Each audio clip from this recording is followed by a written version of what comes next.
referência, né? Então, o que eu digo de referência? É você, vou projetar uma escola rural. Aí você sai catando um monte de estudo de casa. A primeira pergunta que eu me fiz, né, eu expliquei pra vocês, eu não comecei pelo conceito, né, eu acho isso perigoso. Então, eu comecei mesmo pelo meu processo. Então, eu acho que uma boa arquitetura, ela sempre faz boas perguntas. Na verdade, para vocês obter um resultado, você sempre tem que fazer boas perguntas. Acho que questionar, primeiro que você tem que fazer essas boas perguntas, né, e depois você tem que dar uma resposta sofisticada para elas.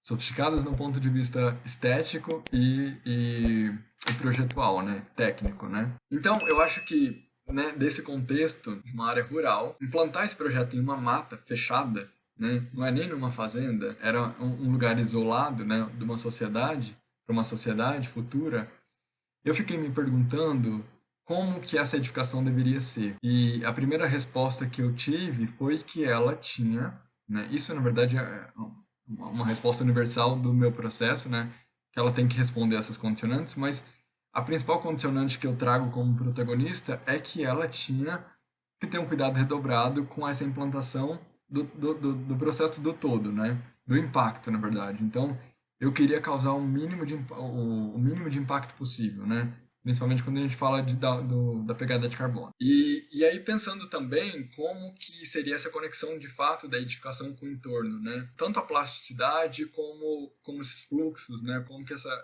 esse projeto se abriria para essa mata ou se ele se fecharia para dentro. Então, eu fiquei me perguntando isso o tempo todo. E a resposta é essa daqui que vocês estão vendo. E aí tem uma outra coisa que é interessante, que foi até a pergunta da Gabi, né, Gabi? Me corrija se eu tiver errado, mas você me perguntou sobre a cobertura. Se tinha a ver com a questão das ocas, né? Essa questão indígena. E na verdade não, porque como eu expliquei, a questão indígena ela aparece depois que essa plasticidade está pronta, sabe? Que isso estava muito avançado e então, tipo assim, quando eu estava terminando os pavilhões, eu estava naquele conceito do México. E aí, quando eu estava, tipo, 60% do projeto, eu acho os Guaranis. Então, foi uma feliz coincidência, mas eu tenho uma explicação para essa conformação aqui, para essa implantação.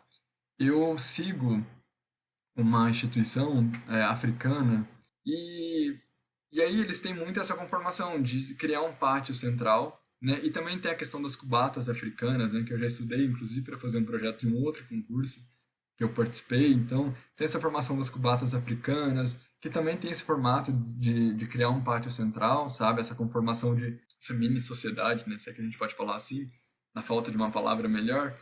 Mas eu acho que é mais do inconsciente dessa referência, sabe? Dessas cubatas africanas, que é muito parecida também, né? É como se fossem os indígenas nossos, né? Só que lá ele tem as cubatas africanas, né? Então não são ocas, são cubatas. E é isso que eu falo para vocês da importância do repertório, né? Porque isso tudo foi acontecendo comigo de maneira inconsciente. Mas porque eu tinha esse repertório para aplicar aqui. Se eu não tivesse, né? Eu sempre falo isso também, que referência, para fazer essa escola, praticamente eu não usei referência. Teve algumas coisas pro final do processo que eu tava na dúvida, e que inclusive eu consultei até um projeto do Gustavo Trabo, em relação à circulação, que eu tava um pouquinho na dúvida, e aí, fazendo essa análise, eu cheguei à conclusão que estava certo. Mas eu também falo, assim como o conceito, que eu acho que é perigoso, essa questão da referência, né? Então, o que eu digo de referência? É você, vou projetar uma escola rural. Aí você sai catando um monte de estudo de casa. E tá tudo bem também, tá? Se você tiver repertório, isso só vai agregar e é como se fosse uma revistinha dentro de uma caixinha com várias. Agora, se você não tem repertório e vai estudar referência, muito próximo do que você vai projetar, isso pode ser um tiro no pé. É isso que eu sempre falo aqui. Então, essa tipologia, né, essa estrutura toda, isso nasce sem esse intuito de que, porque eu estou falando de uma escola indígena, então as pessoas automaticamente vinculam que seja intencional essa forma, né, em relação a uma releitura das ocas e tal, e não foi, gente. Juro para vocês que não foi. E nada contra também tivesse sido, né? Faria parte do processo, mas tô sendo bem sincero com vocês, não foi, tá? Então essas foram as minhas referências, e na verdade também é o que eu falo, pô, eu acho que tem sim referências, né? Das ocas e tudo isso, porque tá no inconsciente da gente, né? E eu acho isso maravilhoso, assim. Na verdade, só vem para contribuir, né?